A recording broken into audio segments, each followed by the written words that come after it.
좀 바뀌고 있는지 그런 이야기를 좀 이렇게 하고 싶습니다. 세상이 너무 급격하게 바꾸고 있습니다. 그러니까 예전에는 10년 세월 뭐 이런 얘기를 했었는데 이제 10년 세월 이런 게 아니고 정말 주 단위로 세상이 이렇게 막 굉장히 빠르게 이렇게 업그레이드가 되고 바뀌고 있고 세상이 달라지고 있습니다. 이제는 우리가 정말 특별한 분야에 내가 종사하고 있지 않은 이상 다른 분야를 이제 알아차리기 힘들 만큼 각 분야가 굉장히 빠르게 이제 그 업그레이드가 되고 있고 좀 변화되고 있습니다. 그 세상이 지금 많이 바뀌고 있습니다. 우리 교회에서는 우리가 이제 예수님께서 다시 오실 날들을 사실 고대하고 있습니다. 저도 그렇게 예수님 다시 오실 날을 기다리는 사람 중에 하나지만, 그런데 사실 엔드 타임이라고 하는 이 종말이라는 것이 어떻게 진행될지 사실을 잘 아는 사람은 뭐 거의 없습니다. 근데 성경에서 말씀하는 몇 가지의 사실들을 가지고 우리가 이 엔드 타임, 그러니까 종말을 생각하고 있습니다만, 이 종말론이라고 해서 신학교에서는 이런 연구 분야로서 한 과목으로 다루고 있습니다. 종말론 이렇게 말해서 이렇게 배우고 있기도 합니다. 그래서 오늘 종말론에 대해서 우리가 조금 생각을 해보고 세상이 이렇게 바뀌고 있으면 이제 주님이 오실 그날을 우리가 깨어 있으라고 이렇게 오늘 성경 말씀은 말하고 있는데, 우리 일반적으로 보면 우리는 늘 잠자는 것 같아요. 어떻게 잠자느냐 하면 일주일 우리가 설교 들을 때는 뭔가 이렇게 좀 은혜가 받은 것 같은데 일주일 살다 보면 그 전주하고 뭐 똑같은 그런 형태로 우리가 교회에 다시 한번 나오게 되고, 어쨌든 우리가 뭐 듣기도 많이 듣고 공부도 많이 하는 것 같은데 뭔가 우리 삶이 업그레이드가 되거나 이렇게 올라가지 않고 뭔가 아직은 좀 부족하고 뭔가 좀 잠자는 같은 느낌, 그런 느낌들을 우리가 늘 가지고 산다는 것입니다. 그래서 오늘은 이런 어떤 종말론 이야기를 조금 함으로써 우리가 진짜로 좀 이제 경성하고 좀 이렇게 분발해야 되겠다 하는 그런 어떤 자극을 여러분과 함께 좀 나누고자 싶어서 오늘 이런 말씀들을 좀 준비했습니다. 특별히 먼저 프레젠테이션을 보기 전에 마태복음 24장 32절 말씀만 보겠습니다. 마태복음 24장 32절에서 33절인데요. 권사님 좀 읽어주세요.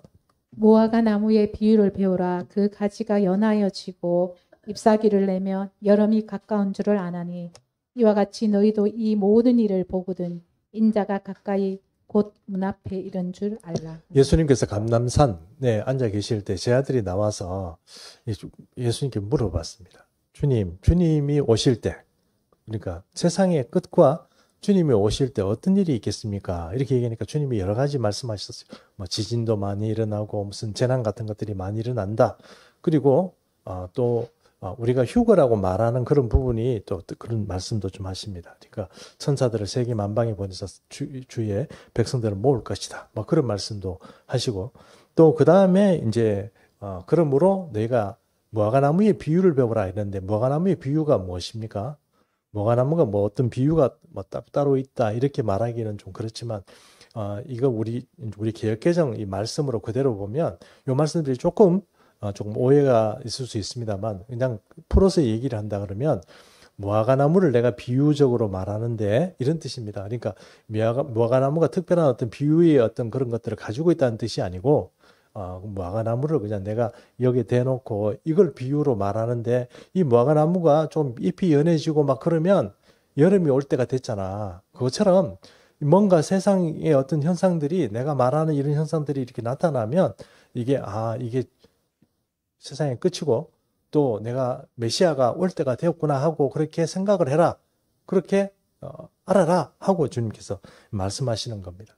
그러므로 어떤 분들은 이렇게 무화과나무라는 거 가지고, 무화과나무의 비유라는 걸 가지고 이스라엘 나라의 회복, 1919년 그리고 1948년 뭐 이런 거를 가지고 와서 뭐 이스라엘이 회복되고 나라가 회복되었기 때문에 그게 이제 무화과나무가 이렇게 왔기 때문에 한 세대가 지나면 주님이 오신다 이렇게 얘기했는데, 한 세대가 30년이냐 100년이냐 뭐 여러 가지 얘기하다가 지금 제가 생각하기에는 그렇습니다. 이거는 좀 억지입니다. 그래서 뭐 이스라엘이 어떻다, 무화과나무 어떻다 그런 얘기를 여러분 생각할 필요 없습니다.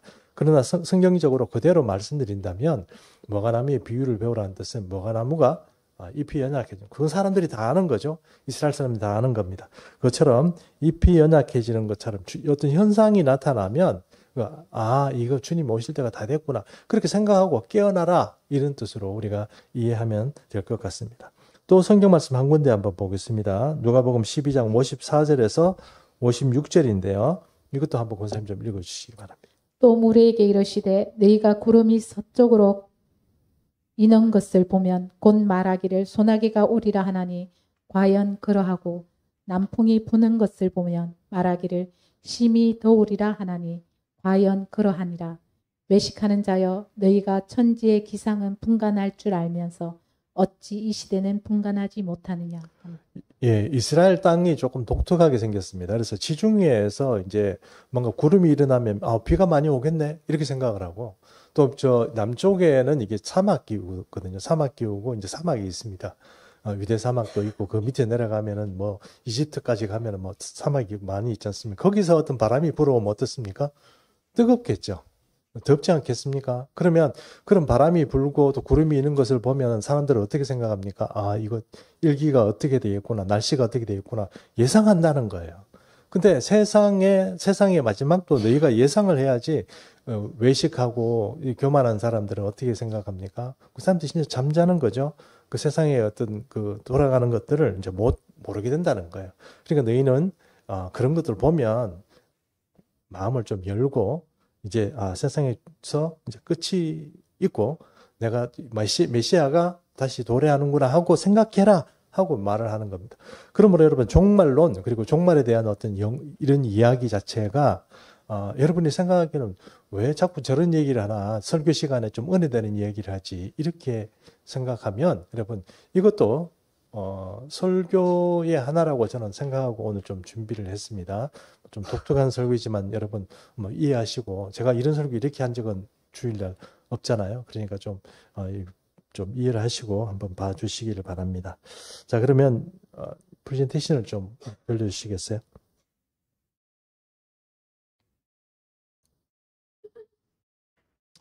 예, 여기 이제 초고속 프로세서의 세계라고 되어 있습니다. 오늘은 뭐 성경 말씀 중에 여러 가지 뭐 딱 가져오지 말고 몇 가지만 딱 가져와서 세상이 앞으로 어떻게 바뀔 거다 하는 그런 얘기만 좀 하도록 하겠습니다. 이거 왜 이런 얘기가 중요하냐면, 성경이 이렇게 얘기를 하는 여러 가지 어떤 그런 상황들은 반드시 성도들에게 압박하는, 성도들의 어떤 신앙과 믿음을 압박하는 그런 어떤 도구로서 반드시 돌아오게 되어 있습니다. 세상이 그렇게 돌아가면.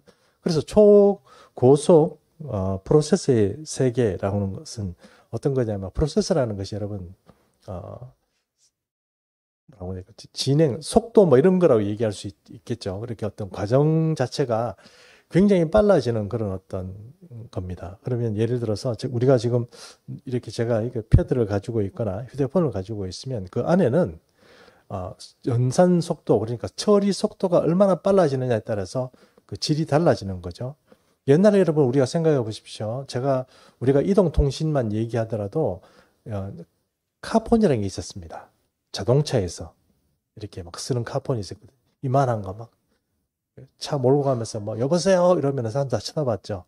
지금 이제 그걸로 요즘 뭐랍니까, 뭐 무기라고 그러잖아요. 그거 가지고 사람 때릴 수 있을 만큼 무거운 거, 그런 거.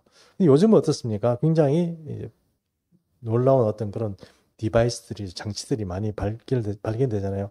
그게 그렇게 가볍고 이렇게 좋은 디바이스가, 그러니까 장치들이 발견될 수 있는 그런 어떤 것들은 뭐냐면은 이 프로세스가 발전되기 때문에 그렇습니다. 우리 다음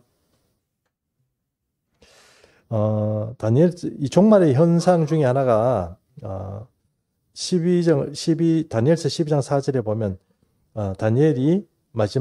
다니엘아 마지막 때까지 이 말을 간수하고 이 글을 봉합하라 이랬습니다. 이런 말씀을 좀 들어서 어떻게 생각할지 모르지만, 다니엘은요 선지자이긴 하지만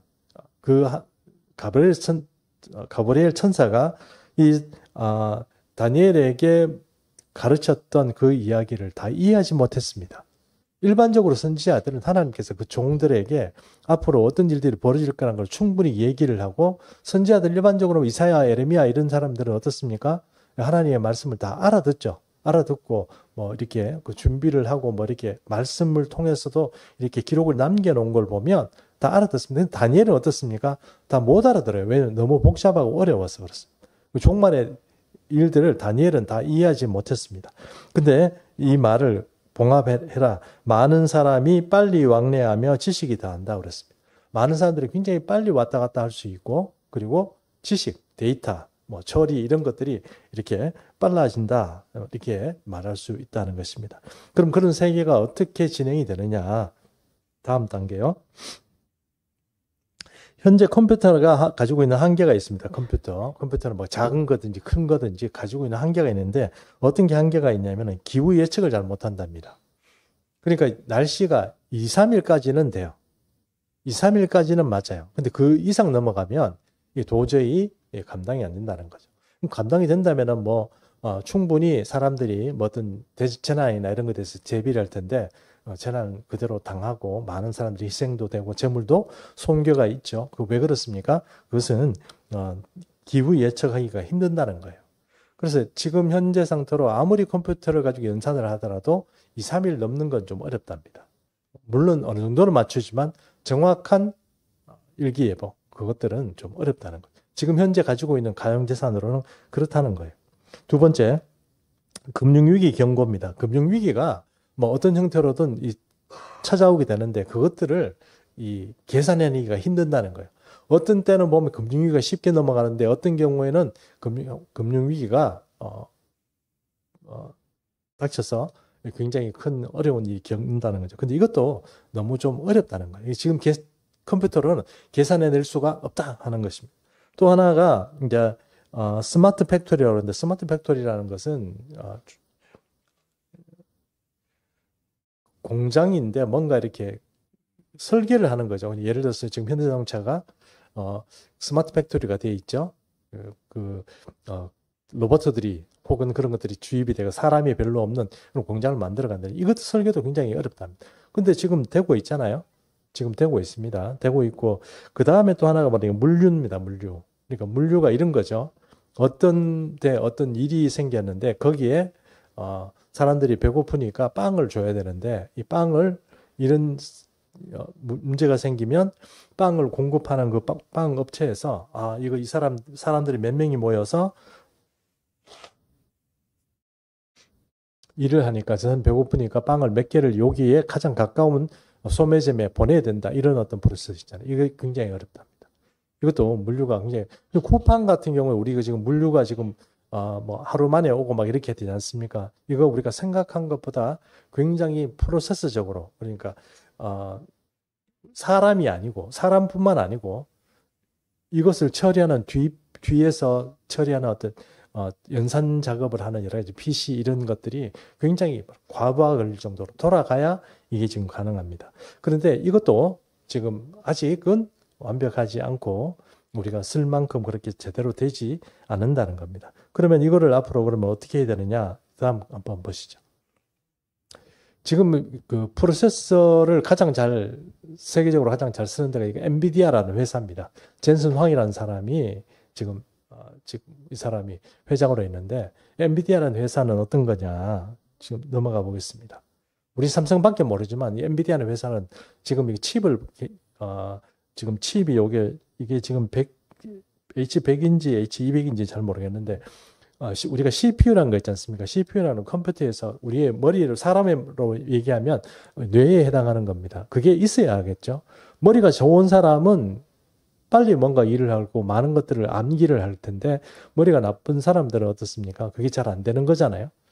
그것처럼 CPU 자체, 그러니까 컴퓨터가 가지고 있는 뇌에 해당하는 이것이 굉장히 연산을 잘 해내고 그렇게 한다 그러면 좀 좋은 거고, 그 다음에 좀 좋은 디바이스를 만들어낼 수 있겠죠. 근데 그것들이 안 된다 그러면 어떻게 됩니까?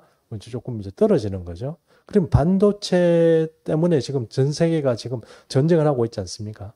근데 그 중에 가장 앞선 반도체가 바로 이 엔비디아의 반도체라는 겁니다. 근데 엔비디아의 CPU가 아니고, CPU는요, 이렇게 있으면, 여러분, 컴퓨터가 이렇게 있으면, 이걸 컴퓨터로 한번 생각해 보십시오. 컴퓨터가 이렇게 있으면, 이 컴퓨터에서 가장 중요한 것은 뇌겠죠. 아까 말한 건 CPU 아니겠습니까? 그런데 CPU가 가지고 이 돌아가더라도 이거를 돌리는데 가장 애를 먹는 부분이 뭐냐면은 바로 이 영상입니다. 영상. 그러니까 컴퓨터에서 여러분, 컴퓨터를 조금 아시는 분들은 아마 많이 아실 거예요. 특별히 게임 많이 하는 사람들은 CPU도 CPU지만 뭐가 제일 비싼 거를 넣고 싶어 하냐면은 바로 GPU라는 거예요. 그래픽 프로세싱 유닛. GPU라고 합니다. 그러니까 그래픽을 만들어내는 거. 이게 제일 있잖아요. 비싼 걸 많이 넣으면 게임이 확 돌아가는 거예요. 사람이 가다가 막 게임 같은 데 막 멈칫하고 이런 거는 뭡니까? GPU가 별로 안 좋아서 그런 거예요. GPU가 좋으면 사람들이 아주 역동적으로 막 움직이면서 전쟁을 하고 막 이렇게 할 거예요.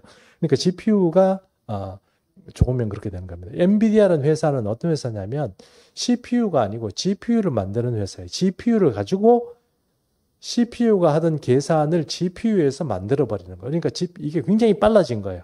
말 그대로 하면 굉장히 빠른 어떤 연산작용, 계산을 해내는, 아까 우리가 컴퓨터가 가지고 있는 문제들이 있었잖아요. 그런 문제들을 잘 해결해낼 수 있는 그런 어떤 AI 칩, 이런 것들. 그러니까 AI들은 사람처럼 생각하고 말하고 이렇게 해야 되잖아요. 근데 그런 것들을 이제 가게 하기 위해서 GPU를 만들어낸 회사가 이 엔비디아라는 겁니다. 잠깐 넘기시면 조금 이상한 칩이 나오죠. 여기 조그마한 중간에 들어가는 게 GPU고, GPU가 CPU고요.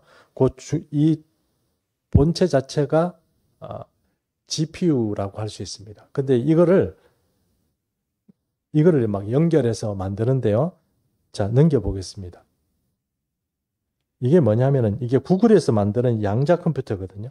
양자 컴퓨터인데, 양자 컴퓨터라는 것은 이제 이거까지 얘기하면 또 설교가 너무 길어지기 때문에 하여튼 엄청 빨라진 어떤 컴퓨터 프로세싱을 하는 거예요.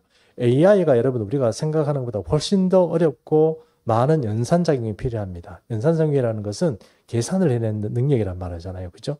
컴퓨터는 많은 계산을 해내는 건데 이게 좀 계산하는 방식이 사람하고는 틀려가지고 뭔가 조금 이렇게 계산하는 방법이 어렵습니다. 그래서 아까 말하는 이 엔비디아의 GPU 같은 것들이 많이 들어가면 많이 들어갈수록 연산작용이 빨라지고 AI가 빨리 대답하고 잘 대답하고 정보를 많이 가지고 있고 이렇게 되는 거죠. 그래서 지금 구글 지금 보고 있거든요. 구글 지금 양자 컴퓨터를 보고 있는데 제가 검색을 해보니까 제가 엔비디아의 그 GPU가 지금 쿠팡에서 H100이 얼마에 팔리고 있냐면은 4,200만 원에 팔리고 있어요. 근데 H200은 최신이거든요. 얼마나 팔리는지는 잘 모르겠습니다. 뭐 지금 쿠팡에 나올 리가 없죠. 근데 이게 지금 한 4,200만 원인데 그게 한 개가 들어가는 게 아니고요. 저기 양자 컴퓨터에 들어보면 이 엄청난 수의 GPU가 막 꽂히는 거예요. 그래서 이건 끝도 없이 꽂히는 겁니다. 그리고 이것을 돌리기 위해서는 전기가 엄청 들어가는 겁니다. 그래, 메타라고 있습니다. 옛날에 페이스북 하던 그 회사가 메타라는 그 회사로 이름을 바뀌면서 돌아가는데 그 회사가 바로 양자 컴퓨터를 돌리기 위해서 전기가 너무 많이 들어가니까 옆에다가 원자력 발전소를 세워야 되겠다. 이렇게 됐어요. 별로 안 놀라네요. 그 메타라는 회사의 그 양자 컴퓨터를 돌리기 위해서 원자력 발전소가 필요하다니까요. 우리나라에 열정 발전소 그런 어떤 정도의 그런 어떤 세상입니다. 그러니까 세상이 얼마나 빨리 돌아가고 또 어떤 전기 이런 동력, 파워 이런 것들이 많이 필요한 세상이 되는지 그걸 우리가 좀 이해할 필요가 있는 것입니다. 자, 한번 넘겨보겠습니다.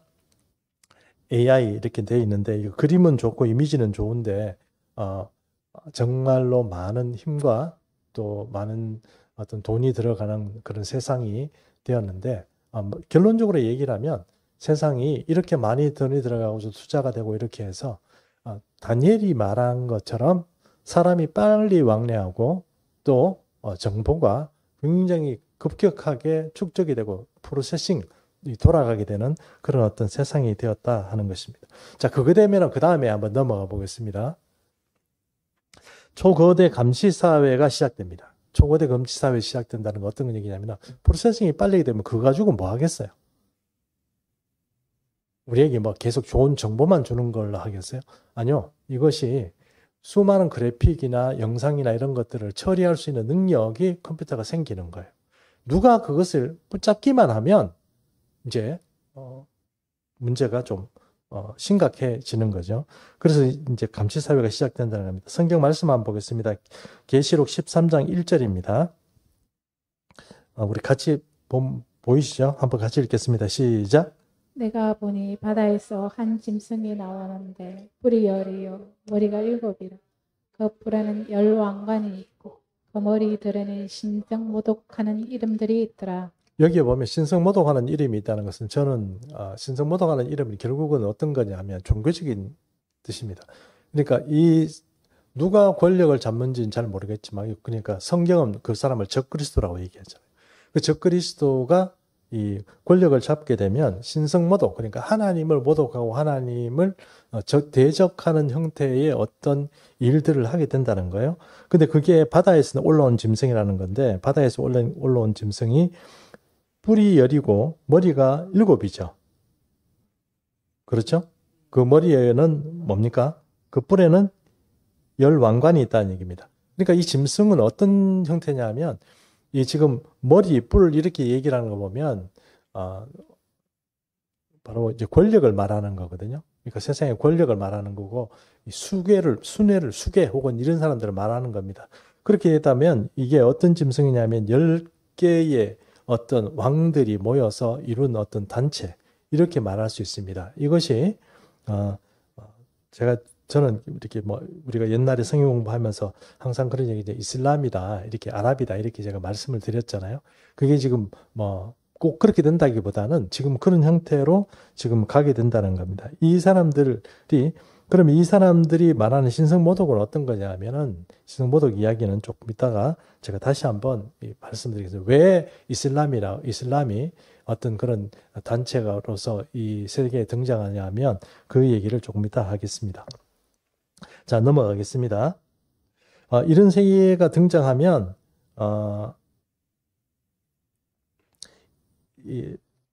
아까 우리가 굉장히 중요한 어떤 그런 정보가 많이 처리가 된다고 그랬습니다. 이 정보가 그냥 가지고 있는 게 그냥 빨라졌다 이게 끝이 아니죠. 그것이 어떤 형태로든 세계와 사회를 통제하고 다스리기 시작합니다. 근데 이게 다스릴 때 한계가 있습니다. 어떤 한계가 있냐면 유선 통신의 한계가 있어요. 유선 통신. 그러니까 유선으로 통신을 하는 게 한계. 예를 들어서 인터넷 얘기만 하겠습니다. 우리가 지금 인터넷을 무선으로 많이 쓴다고 생각하지만 이게 무선이 아니고 그 장비가 엄청난 많은 장비가 필요해요. 그리고 두 번째 얘기 보면 엄청난 중개 비용이 필요해요. 무선이 됐든 유선이 됐든 이것을 사용하기 위해서는 엄청난 장비가 깔려야 돼요. 여기 지금 우리가 무선으로 쓴다고 생각하니까 그냥 무선으로 다 쓰는 게 아닌가 생각할지 모르지만 여기에는 여러 가지 장비들이 무선이 가능하도록 하게 하는 장비가 있죠. 이게 멀어지면 어떻게 돼요? 못 쓰게 되죠. 그럼 여러분 우리가 도시 안에 보면 각각 중계기 같은 것들이 건물 위에다 이렇게 있잖아요. 그게 없으면 어떻게 돼요? 통화가 안 되는 거예요. 또 통신이 안 되는 겁니다. 근데 그런 것들이 많이 들어가는 거죠. 자, 이게 지금 거기에 계속 돈이 들어가고 그러면 바다에 나가 있는 사람은 어떻게 해야 돼요? 바다에 있는 사람은 통신하기가 곤란하지 않겠습니까? 그렇지 않을까요?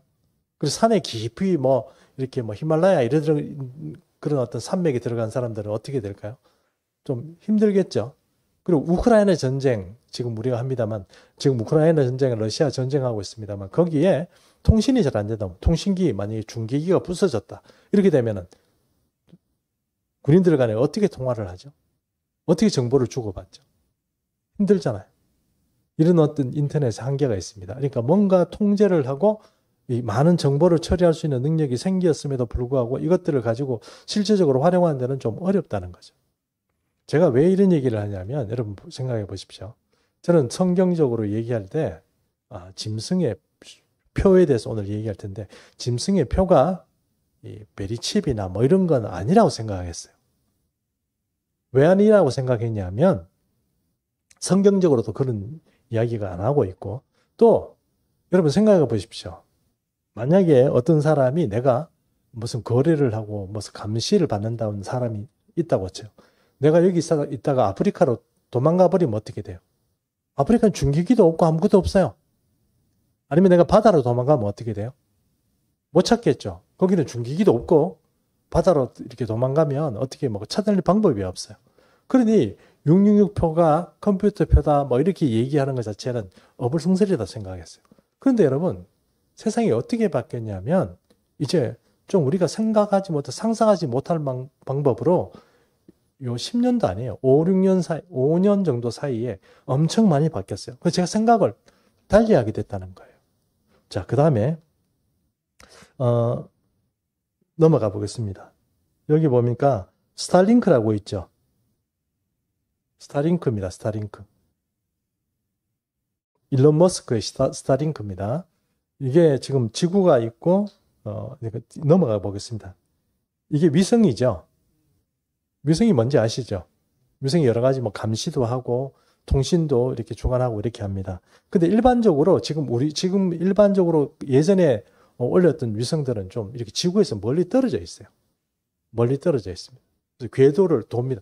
왜 위성이라고 하냐면 지구를 같이 이렇게 공전하기 때문에 이 궤도를 타고 돌아가기 때문에 위성이라고 하는 거잖아요. 근데 일론 머스크 이 사람이 가만히 생각하니까 그렇게 하지 말고 좀 근거리 높이 주지 말고 근거리에다가 위성들을 많이 쏘가지고 이제는 사람들이 바다를 가건 산맥을 가건 아프리카를 도망가든 중기기 없이 어떻게 해요? 바로 그냥 통신도 하고 또 어디 뭐 범인이 범죄를 일으키고 도망을 가면 찾아낼 수 있는 방법을 연구를 한 거죠. 그게 바로 스타링크입니다. 자, 이 위성을 멀리 아니고 지구 가까이에서 궤도를 타고 막 돌아가게 하는 거예요. 자, 그게 지금 하고 있죠. 지금 넘어가 보겠습니다. 이게 스타링크가 하고 있는 이야기입니다. 그러니까 지금 반짝반짝 하는 것들이 별이 아니고 근거리 위성입니다. 넘어가겠습니다. 자, 이렇게 좀 다른 그림인데요. 지구 전체를 어떻게 해요? 근거리 위성이 전부 다 감싸고 쫙 이렇게 돌아가는 거예요. 그럼 지구에서 인터넷으로 그 네트워크 자체로 도망갈 데가 없어지는 거죠. 이해하십니까?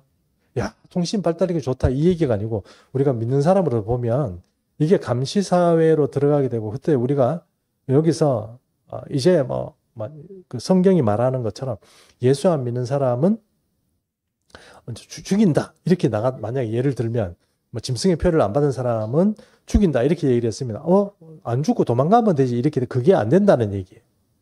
그런 사회가 아니라는 거예요. 자, 넘어가겠습니다. 여기 지금 위성이 어떤 식으로 중계기 역할을 하는지 그 그림을 다시 한번 가져와 봤습니다. 넘어갑니다. 중국 사회의 감시 사회를 한번 봤습니다. 중국 감시 사회는 안전하고 쾌적한 사회의 모습으로 등장하고 있다 이랬습니다. 자, 세상은 어떤 식으로 이 초고속 그리고 초고속의 어떤 프로세스 사회 또 어떤 감시 사회로 진행이 되느냐 하면 이게 안전하고 우리를 지키고 별로 문제 없다, 편리하다 이런 것으로 우리에게 다가오게 돼 있습니다. 뭐 어쩔 수가 없어요.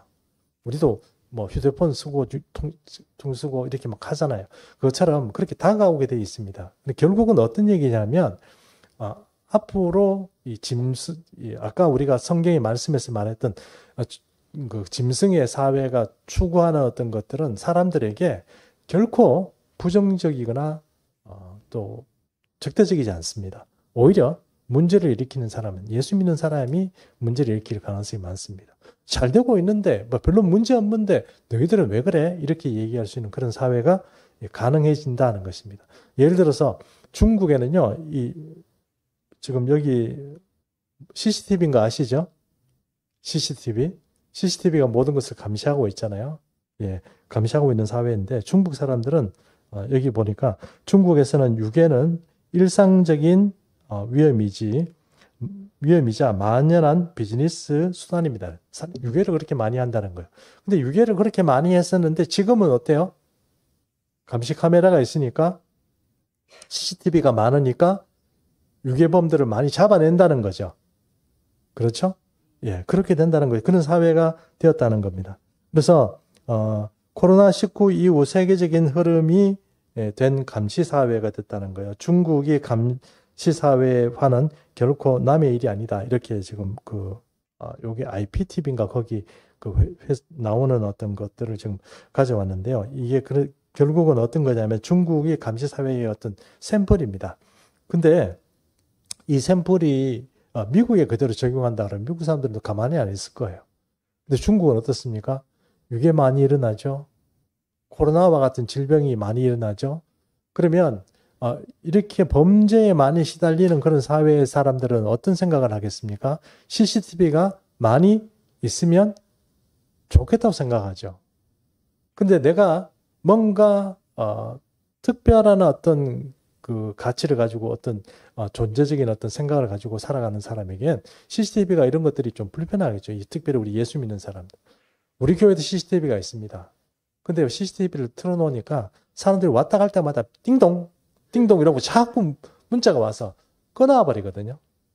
그거 있습니다. CCTV를 정말 특별한 경우가 아니면 제가 멀리 출타하거나 이런 경우만 CCTV 켜지 안 그러면 CCTV를 잘 안 켭니다.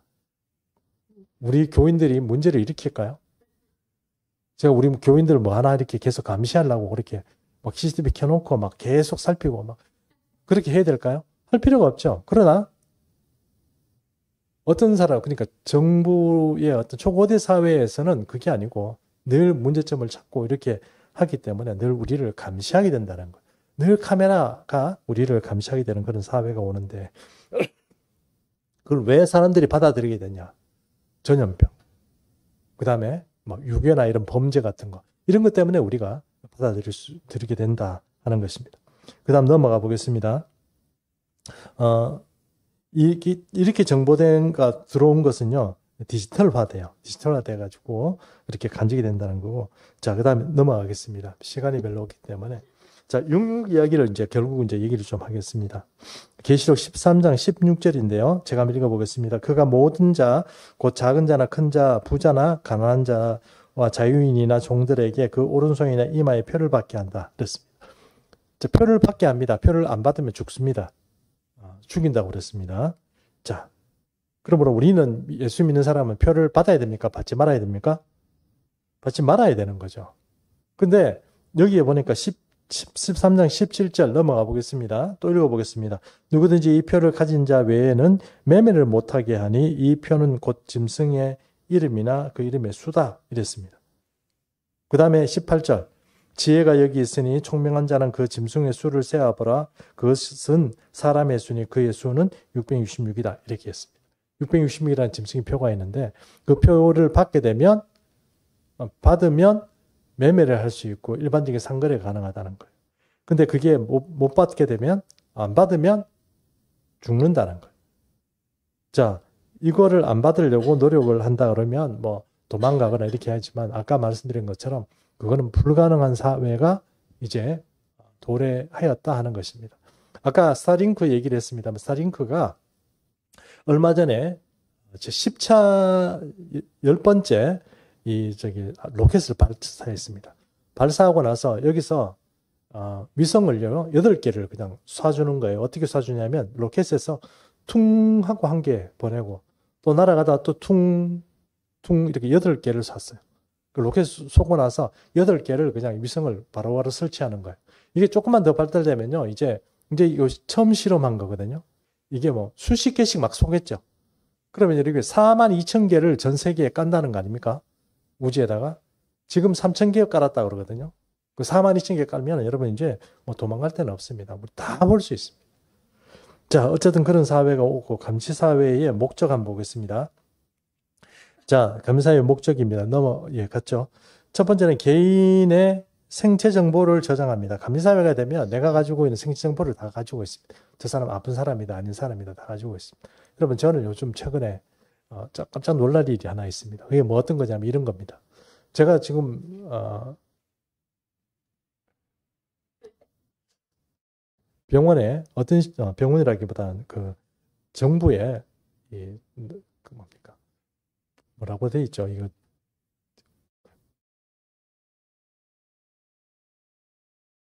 조금 몸이 불편한 분들 뭐라고 얘기합니까? 장애인, 죄송해요. 장애인이 생각이 안 나서. 장애인 등록이 되어 있습니다. 그러면 장애인 등록이 되어 있면요. 고속도로를 다닐 때 할인을 해줘요. 할인을. 그렇죠? 할인을 해줍니다. 카드를 여러분 우리가 이제 보통 우리가 그 고속도로 그 차에다가 이렇게 또 삽입을 해 놓으면 50% 정도로 감면을 해줘요. 근데 여러분 거기에는 반드시 그 차에는 제가 타고 있어야 돼요. 근데 고속도로를 지났어요. 여기서 카메라를 지나가지고 제가 이제 예를 들어서 포항을 갔습니다. 포항을 가서 내렸습니다. 그러면 조금 있으면 문자가 땡동 와요. 당신이 그 차에 타고 있었구나, 안 타고 있었구나? 타고 있으면 50%, 안 타고 있으면 안 된다고 문자가 와요. 어떻게 알 수 있을까요? 내 차를 보고 알아요? 제 휴대폰으로 조회를 해요. 그래서 위치 정보를 조회해요. 여러분, 그래서 여러분, 사회적 취약계층에 있는 사람들, 특별히 좀 몸이 아프고 이런 사람들은 이게 감시사회에 있어서 우선적인 목표예요. 그 사람들이 먼저, 정부가 초거대 감시사회에서 이 사람들을 관리하고 준비하는 그런 어떤 첫 번째 대상이 돼요. 제가 그걸 참 많이 느낍니다. 앞으로 그렇게 될 거예요. 자, 넘어가 보겠습니다. 생체 정보, 위치 정보, 개인의 지성과 감성을 조절하는 형태로 지금 가게 됩니다. 자, 보겠습니다. 넘어갑니다. 옛날에 우리가 666표를요, 이 바코드라고 막 얘기했는데, 좀 웃기는 얘기입니다. 뭐 그런 얘기 지금 하는 사람은 없습니다만, 예전에 한 80년대 때는 이런 얘기를 많이 했습니다. 넘어갑니다. 이거 지금 뭐냐면 칩입니다. 칩. 무슨 칩? 베리칩. 많이 들어보셨죠? 이 칩을 여기에나 아니면 이마에 삽입하면 그게 이제 666표다. 이거 받지 마라 이렇게 얘기하는데 여러분 이 표 받으셔도 됩니다. 이거 삽입 안 합니다. 왜 그러냐면 이거 삽입 안 해도 됩니다. 안 해도 충분히 이 감시하고 통제하고 할 수 있는 수단이 다 있는데 이거 다 필요 없습니다. 근데 옛날에 우리는 지금도 어떤 선교단체는 이거 가지고 계속 666표다 받지 마라 이렇게 얘기하는데 이거 안 받아도 됩니다. 넘어갑니다. 제가 분명히 말씀드리지만 666표는 하나님을 모독하는 이름들이 들어가 있습니다. 제가 그냥 하는 얘기가 아니고 성경에 나와 있죠. 하나님을 모독하는 이름들이 들어가 있는데 이 그림에는 그 이름이 2개가 들어가 있습니다. 2개가. 이름들이라고 복수가 돼 있죠. 맞죠? 네, 복수입니다. 단수가 아니고. 넘어가 봅니다.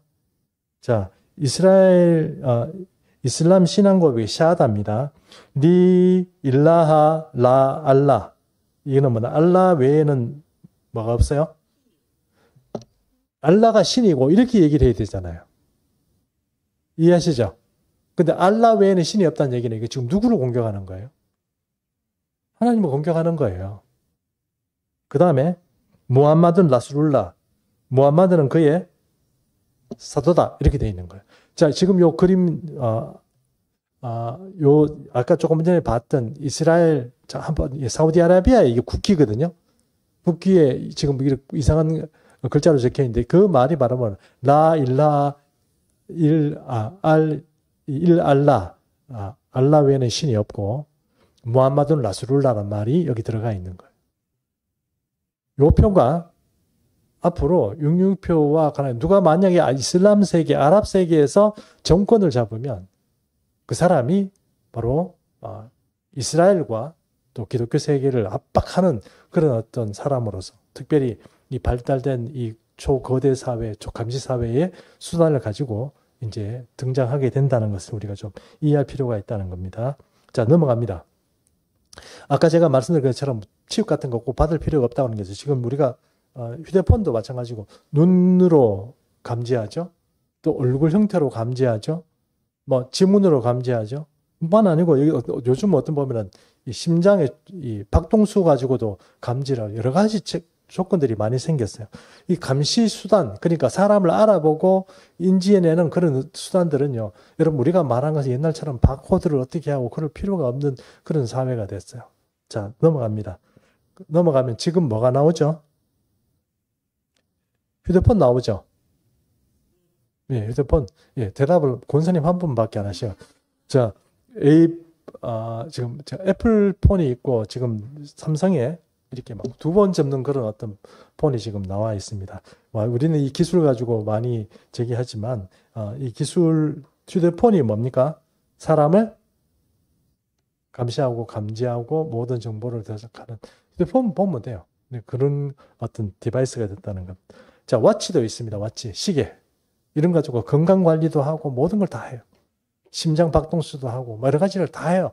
그게 정말 좋네 이게 아니고 이것이 바로 다시 말씀드리지만 우리 사람을 훑어낼 수 있는 감시 수단으로서 등장하게 된다는 거예요. 지금 저게 약하니까 우리 하지 말자 이 말을 드리는 게 아니고 그렇다는 겁니다. 자, 넘어갑니다.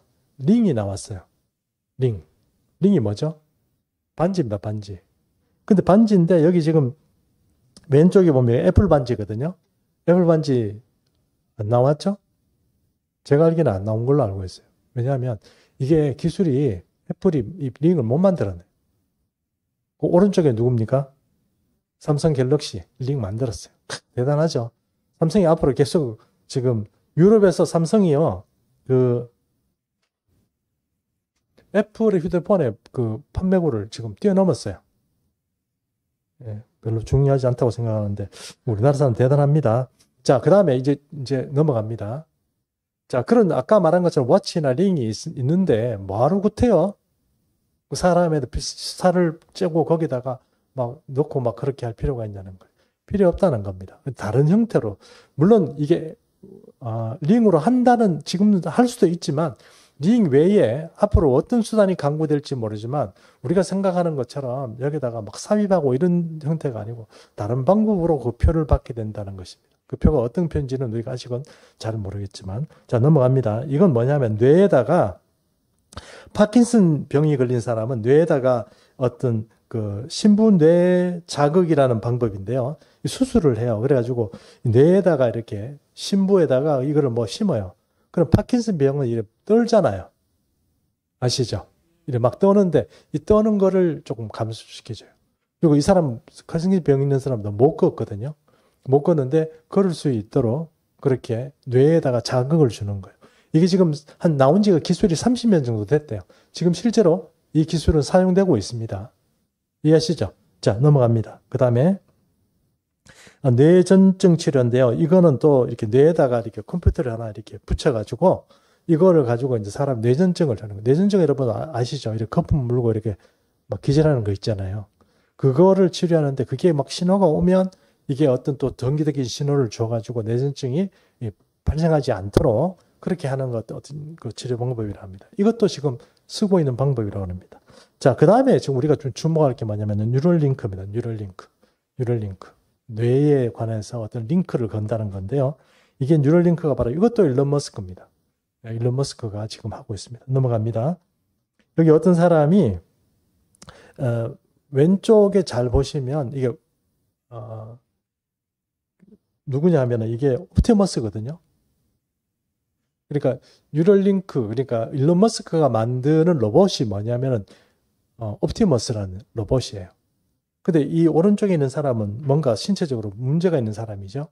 이 사람이 이 뉴럴링크를 통해서 뇌의 어떤 것들을 통해서 연결해 가지고 로봇과 연결해서 로봇이 움직이는 거예요. 그리고 또 넘어갑니다. 더 넘어와서 또 요 실험자는 어떤 거냐면 이 사람은 또 다른 것들을 통해서 자기 손을 이렇게 그 옵티머스 중에 팔을 특별히 가져와서 이렇게 지금 준비를 하고 있는 거예요. 결론적으로 얘기하면 내가 뭘 이렇게 해서 내가 아닌 제 옵티머스를 로봇을 움직여 가든지 아니면 그것을 걔를 팔다리를 떼와 가지고 나한테 붙여 가지고 그거를 내가 든지 아니면 로봇을 만약에 그 어떤 탈 것처럼 그렇게 내가 타고 이렇게 움직이는 것처럼 그렇게 움직이는데 그것은 어디에 기인하는 거냐면 말이나 이런 게 아니고 뇌에다 연결해서 한다는 거예요. 나중에는 이것이 자동차하고도 연결되고 이렇게 된다 하는 것입니다. 자, 이런 기술들을 결론적으로 얘기를 하면 이런 기술들은 앞으로 기독교인들에게 어떤 형태로든 다가온다는 겁니다. 다가오는데 아까 말한 것처럼 이슬람 세계에서 그러니까 이스라엘을 대적하는 이슬람 세계의 어떤 그 짐승의 제국이 등장하게 되면 거기에 그 사람이 저는 그 사람이 사우디아라비아의 빈살만이라고 생각한다고 여러분에게 분명히 말씀드렸습니다. 사우디아라비아는요, 앞으로의 세계에서 유럽이나 아프리카보다 더 주목받는 어떤 인물이 될 거고, 빈살만이 그 중심에 있습니다. 아랍 세계의 중심에 있습니다. 빈살만이 어떤 형태로든 목사님 뭐 그렇게 자신 있어 그런 얘기를 하면 안 되면 어떡할 거예요? 이렇게 말씀하시는 분이 계세요. 근데 2011년도부터 시작해서 좀 이야기를 몇 가지 이렇게 했는데 아랍이 중심이 될 것이다. 이슬람 세계가 어떤 특별한 어떤 것이 될 것이다. 그건 뭐 제가 얘기한 대로 다 됐습니다. 그러니까 뭐 지금도 맞다 이런 말씀을 드린다기보다는 지금도 여러분 러시아와 지금 러시아와 우크라이나 지금 전쟁하고 있죠. 러시아의 어떤 그런 것들을 지금 트럼프가 좀 조정을 하고 또 지금 이스라엘이 전쟁하고 있잖아요. 그런 것들을 조정하는데 어디서 주로 회의를 하냐면 바로 사우디아라비아에서 하고 있습니다. 사우디아라비아가 우리가 알게 모르게 요 몇 년 사이에 굉장히 중요한 나라로 부각을 하고 사우디아라비아를 통치하고 있는 빈살만은 전 세계적인 인물로 등장하게 되고 어느 순간 그 빈살만은 전 세계적인 패권을 가지게 되는 인물로 등장하게 될 거다. 그렇게 우리가 좀 예상할 수 있고 그러면 모든 기술들 이런 기술들은 충분히 이스라엘 사람들을 압박할 수 있는 어떤 그런 기술적인 어떤 것들이 지금 준비되어 있다 하는 것까지 우리가 좀 생각해 볼 수 있다는 것입니다. 자, 오늘 여기까지 하겠습니다. 좀 오늘 여러분 좀 설교가 좀 어렵다기보다는 설교가 좀 설교 같지 않았더라도 좀 이해해 주시고 좀 오늘 이 어떤 특별한 어떤 답을 드린 건 아니지만 이렇게 될 것이다 하는 것을 우리가 좀 예상해 볼 수 있는 그렇게 생각을 하고 그렇게 했으면 좋겠습니다.